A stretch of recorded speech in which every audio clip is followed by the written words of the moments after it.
utilizamos es que para hablar de aspectos de medición, muchas veces utilizamos las herramientas de medición según me gusten, según las sepa usar.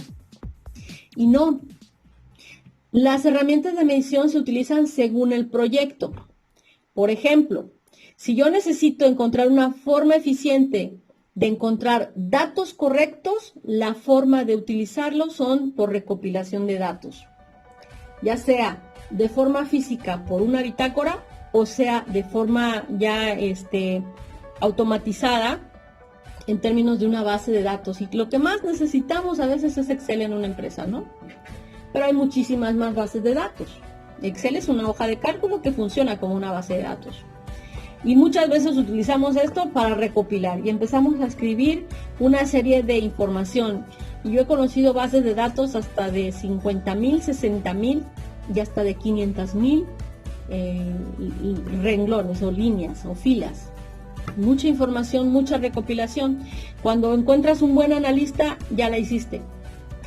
Que esta persona sepa entender cuáles son los aspectos de medición y puedas explotar todos los datos, pero si no, es una recopilación nada más.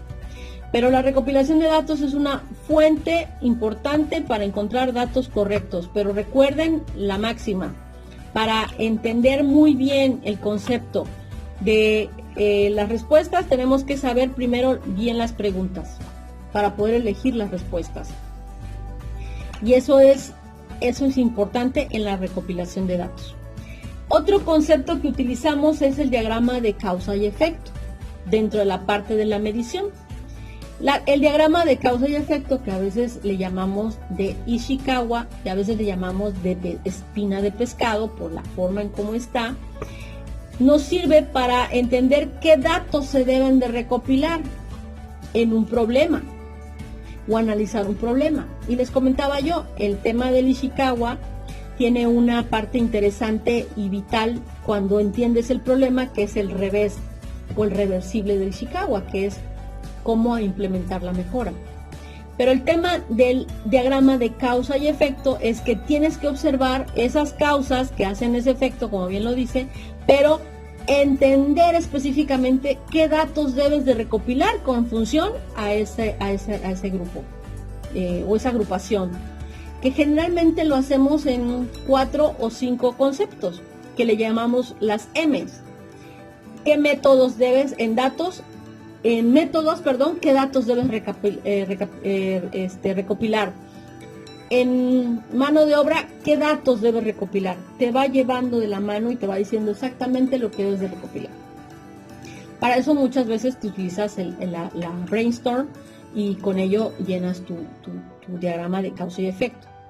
Entonces, no es tan difícil de hacerlo, pero sí es entender que estos módulos que nos pide Ishikawa es en función a donde debes de saber voltear a ver. Método, maquinaria, mano de obra, se me fue otro, materiales, y me falta uno. Se me fue, bueno, generalmente son de 4 a 6, hay hasta de 9, pero es importante entender y clasificarlo de acuerdo a los datos que deseo recopilar. Después, otra herramienta de medición viene el diagrama de colores o el famoso mapa de proceso, que es lo que hemos estado haciendo, el proceso de entrada, salida y proceso y salida.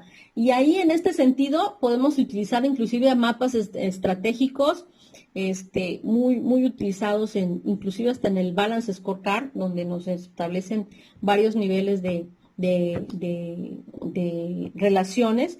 Pero lo único que hace un diagrama de colores o un mapa de proceso es entender la relación funcional entre el estándar de rendimiento que tenemos y los datos. Esa es la valorización exacta del mapa de proceso. ¿Cuál es la relación funcional entre lo que estoy haciendo con lo que debe ser? ¿Cuál es la relación funcional entre el proceso de entrada o la parte de entrada con respecto al proceso y proceso de la salida? Lo hicimos de manera muy genérica, pero a ese documento de mapa de proceso podemos ponerle entradas y salidas. ¿Quién se comunica con quién y cuándo regresa la información? Hay mapas de procesos muy elaborados y existe software para cada uno de estos herramientas de medición, existe software actualmente que nos ayuda a hacerlo. Ese es el diagrama de colores o el diagrama de mapa de proceso. Después vemos el mapa de flujo de valor. El mapa de flujo de valor lo vimos en la cadena cuando les platiqué lo del cacao, no sé si se acuerden. Distingue las actividades de valor añadido a las que no aportan valor. Hacer una cadena de valor nos ayuda a entender eso. Entender cuáles sí son actividades que durante el proceso van sumando ese valor y te va a dar una ventaja competitiva. Y no dejar de ver que te va a dar esa ventaja competitiva, pero voltear siempre a ver al cliente para evitar la ventaja comparativa. Porque en el momento en que tú le das a tu cliente la ventaja comparativa, va a ver a tu competencia y no te va a ver a ti. Entonces, el mapa de flujo de valor, que generalmente le llaman cadena de valor, pero su nombre correcto es mapa de flujo de valor, nos hace entender cuáles son las actividades en nuestro proceso que nos dan valor añadido y sacar las que no nos aportan valor. Después viene la gráfica de control de proceso. La gráfica de control de proceso nos muestra el rendimiento de un proceso con relación a los límites establecidos o definidos entre los requisitos. Si estoy produciendo un producto, sé cuál es mi límite superior, cuál es mi límite inferior y no pasar de ello. Y cuántas veces mi límite superior o inferior toca bandazos en cada línea. O cuando trabaja de manera lineal. Eso me da una buena perspectiva. Si yo lo veo con actividades de mantenimiento, que es lo que más considero que tengo experiencia, pues puedo entender cuántas veces das un avance de porcentaje mayor y cuántas veces das un porcentaje de avance menor. Y debe de haber una justificación del por qué diste un avance tan grande de un día para otro y te fuiste. Te saliste del estándar promedio, ¿no? Del promedio que debes de llevar. ¿Por qué? Porque a lo mejor tuviste recursos, hubo buen tiempo, no sé, mucha serie de cuestionamientos que podrías, justificaciones que podrías poner.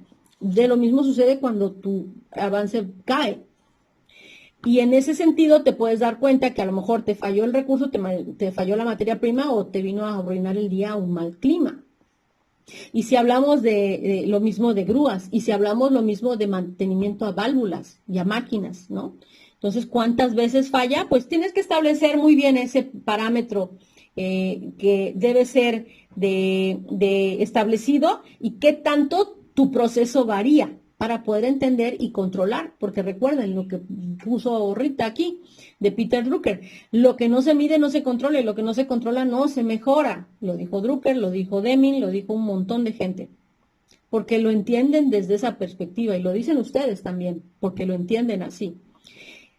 La gráfica de capacidad del proceso nos define esta parte de la información de la variabilidad de un proceso y viene de la mano con lo anterior. Ya es analizar más a detalle qué información puntualmente nos está dando variaciones.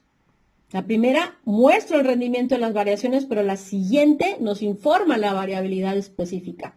¿Y cuántas N veces está fallando un proceso? Y la vez que lo estoy observando en una gráfica, en un diagrama, estoy dando información a mi toma de decisión. ¿Para qué? Para resolver el problema.